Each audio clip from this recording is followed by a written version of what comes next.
You should have a blank sheet of paper and a pen so that you can take the quiz. The quiz is for you.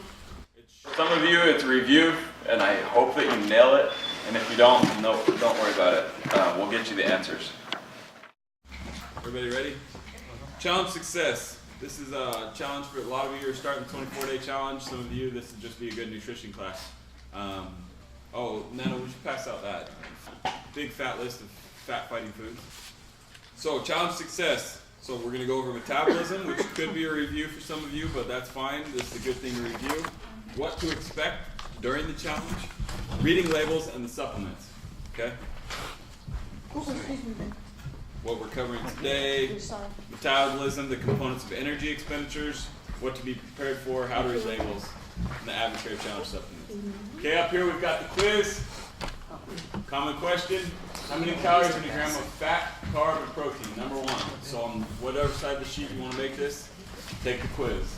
Raise your hand if you can answer number one easily. How many calories in a gram of fat, carb, and protein? All right. Does anybody know? Eric, you want to help him out? 9. 9 in Fat. Right? Carb? That's where I lose. No. Is it 9 also? No. 4. Ashka? 4. 4. Good. Protein. Lisa, do you know? 4. Good. Lisa's got it. I didn't know alcohol. 7. Alcohol, 7. Good. So it's 9, 4, 4. Okay, the reason that's important is just because something has 25 grams of protein in it does not, and if only 15 grams of fat does not make it a protein, because actual calories out of that, there's way more calories from fat. Okay. How many meals should we eat each day? 5 to 6. 6 to 8. 5 or 6. 5 or 6. Good. We'll talk about why that's important, but write down for yourself on the quiz if you have an answer. Why is that important? No cheating. Okay, number 3. How much does meal tracking help a weight loss client, and why might that be? If you don't know, put down what you think it might be, an answer.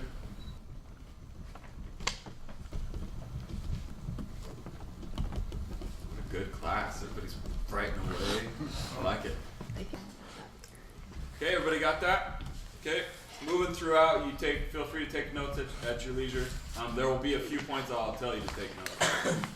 Metabolism, what is it? How we're like a campfire.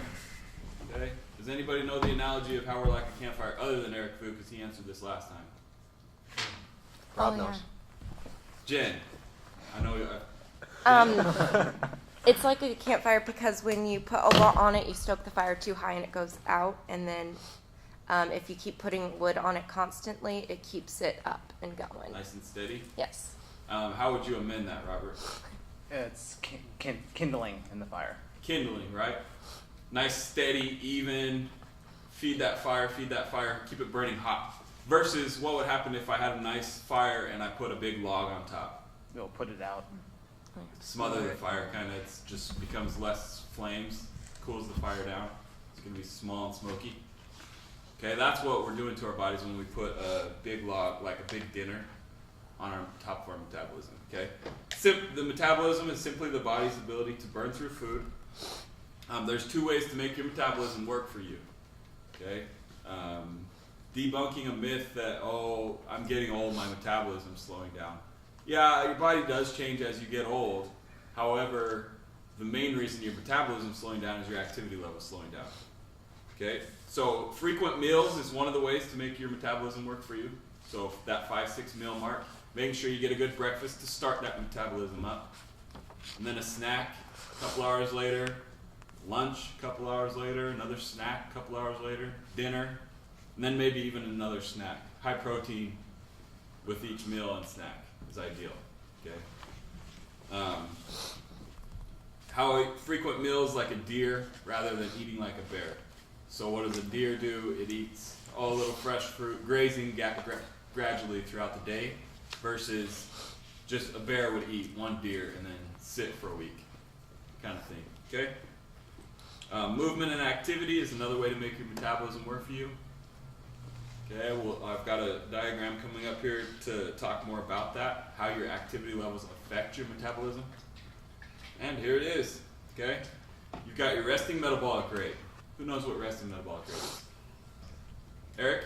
It's the amount of energy your body needs just to do normal functions like breathing and digestion and stuff. Good. So his answer was the amount of energy that your body uses for normal functions, your automatic systems, breathing, thinking, going to the bathroom, blinking, breathing. Breathing's very important. Okay? So that's your resting metabolic rate. That takes up to 70% of your energy. 60, 65, 70% of your energy. That's a lot, right? Then you have what's called the thermic effect of food. And the TEF, thermic effect of food, is, so if I ate 100 calories of fat, 3 of those calories, so when you eat the fat, the body has to turn it into a calorie, right? An energy source that the body can use. So 3 of those calories are burned up in that energy producing process. Does that make sense? So, but with protein, it's up to 30% of the protein is used to turn it into an energy source. So that's a benefit of eating protein, foods high in protein. Carb, it's about 15. It's somewhere right in the middle. How Does much that make is for sense? fat? For fat, it's 3%. So fat's a very efficient energy source. Okay, only 3%. Versus carbs, about 15, and proteins, about 30. 30% of the proteins you eat get used up in turning that energy into energy that you can use. Okay?